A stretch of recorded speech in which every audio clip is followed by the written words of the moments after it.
Hi guys, it's Mia from the Bitcoin Gospel, and I'm coming to you from upstate New York, from my little town, and they're having a little, I think it's called a June Fest or something, in town, and I'm over by the canal, you know, like I usually like to do. I like to walk over here.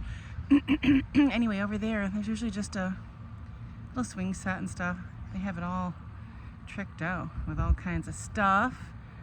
They got beer, they've got, I don't know what else, hot dogs. I don't know what they're doing, but anyways, I just wanted to come along the canal and just say hi really quick and check in with you guys. I was just in Copenhagen, Denmark yesterday, and I had a good time. I'd never been there before, and you don't know this, probably. I don't think I've mentioned it before, but my mother, when she was a young girl, she was like one of the very first foreign exchange students in our area anyways. And she did a foreign exchange program to Sweden. So while she was in Sweden, she went to Switzerland and Denmark. You know, they're all really pretty close. And she did that, and she was there for I don't know how long time. And it was a neat time, because back then they didn't have, well, I think they had planes, but I mean, I know they did, but they didn't go around and and do a lot of flying, because, you know, who could afford that? But she took a boat, and it was neat. She recorded her whole journey. It was really special, because my mom passed 20 some years ago, so she's been gone a long time, and I didn't get too awful much when she left, because there was some, you know how it goes when people die. There was some bickering amongst the siblings. So anyways, and I just walked away from everything. But they did leave me with I guess they didn't realize, a book. And it was this book, this journal she had from her trip. And it was amazing, because every single day she would take time to write in this little journal. It was really special. And so I vowed to myself, since I've been a flight attendant, that I was going to try to go to all the countries she went to, and, you know, I don't know, weirdly, maybe walk in the same places she did. I don't know. But for me, it's a special thing. And yeah, so I went to Denmark. That's one I hadn't been to before. I've been to Sweden. I've been to Denmark now. And I haven't been to Switzerland yet. It's on my list of things to do. I had it as a trip last year, and I dropped it or something. I don't know. Sometimes situations change for me and I switch it up. But anyways, so it was really wonderful. And what I think I decided to do, I was talking to a mentor of mine today. You might know him, Jerry. Anyways, we were talking, and he was kind of, you know, just nonchalantly saying, "Oh, why don't you do something?" He said, "Man, if I were you, and I was traveling all over the world, I'd be doing something about the money or something in each country or whatever." And I'm like, well, that's a good idea. So I started to I'm going to do that. So I did it for Denmark. I did some research, and their currency is the Danish Krone, Krone, but it basically translates to crown, Danish crown. And the symbol is DKK, not the symbol, but the code is DKK. And for every $1, so let me change that. For the krone, 1 krone is 15 cents on our US dollar. So for 1 krone, 1 Danish krone, it's 15 cents. Very interesting. So anyways, so it's, they say, according to what I've researched, is it's a pretty stable currency. It's been around since 1875. And yeah, and I think that the average earnings for people in Denmark is like $5,000 a month, I think. In Copenhagen specifically, they earn about, on average, $8,000 a month, which is pretty good. I mean, you know, converts to. Anyways, it was a fun time, and I didn't really think about it, but you know, Denmark is known for their Danish, which makes sense. It's Danish. Anyways, so they were saying to me, "You got to get some Danish." So I said, okay. So I ended up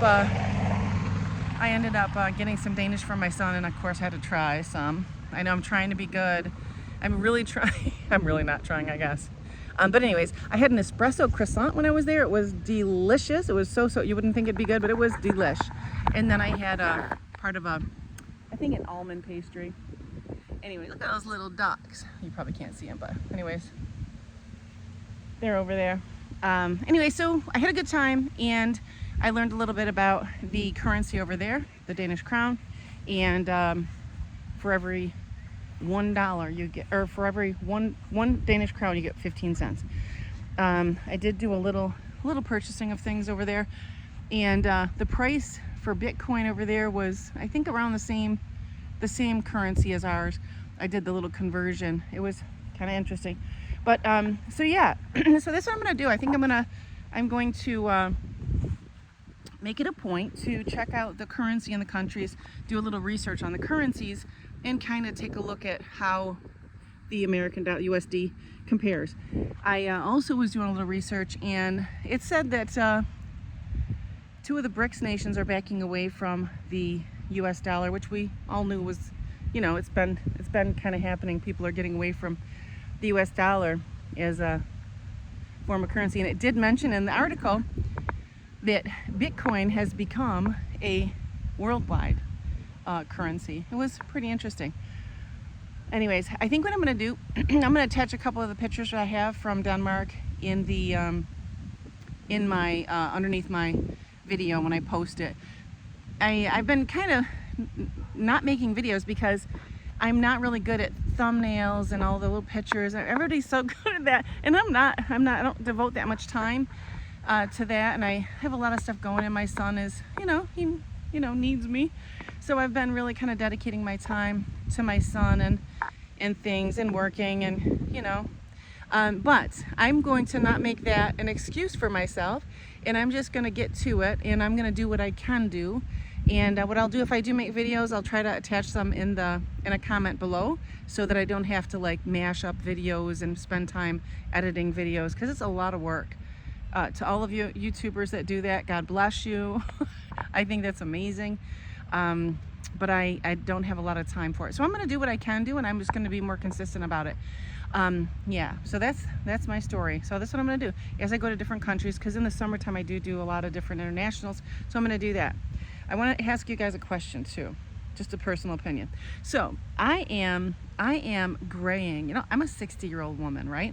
And I'm graying something fierce, and I am honestly probably mostly gray.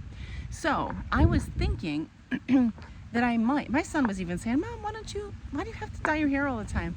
And I'm like, "Because I'm too young to be gray." But as you can see, there's a lot of gray in there, honey. And so he was saying, "Why don't you go gray?"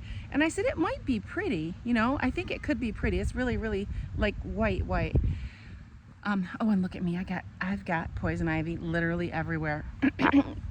I did some gardening, and oh my God. And I have zero resistance. I am just, let me show you this arm. I am scratching the crap out of myself. I have zero willpower to not itch. Anyways, so if you have any natural remedies for poison ivy, that would be greatly appreciated too. But anyway, so poll, what do you think? Should I try to let it go to just silver? I mean, listen, at this age, I'm not really worried about getting anybody's attention or pretending to be younger than I am. I just do it so that I don't feel older, because I don't feel old. Anyways, and I'm not old, not for anything. 60-year-old is young to me. But anyways, let me know if you think I should let it go. My son said that salt and pepper would be really cute. So maybe he's doing that so nobody looks at me. I don't know. Every time I go anywhere with him, everybody thinks we're boyfriend and girlfriend, and I don't think he likes that. But anyway, so all right, guys, that is my story, and I am going to sign off for now. But I wanted to give you an update, tell you what my plans are. I'm going to be more consistent about videos, and I'm going to try to, if I get video clips, I'll just add them into the comments below, and you can see them if you want to see them. But anyways, so guys, remember to, just keep on being positive. Keep stacking your sats. Keep your eye on the prize, and don't forget to just be kind to your fellow neighbor. And you know what? try to educate people as best you can, and remember that we are all one big great family, and whether we're in Bitcoin or not, because it's not a matter of when, or not a matter if, it's going to be when, because everybody will be eventually. So just try to, without being real aggressive, try to inform people and educate people. And at the end of the day, that's all you can do, is try to give people information, and if they gravitate to it or not, one day they'll search for information, and they'll remember what you said.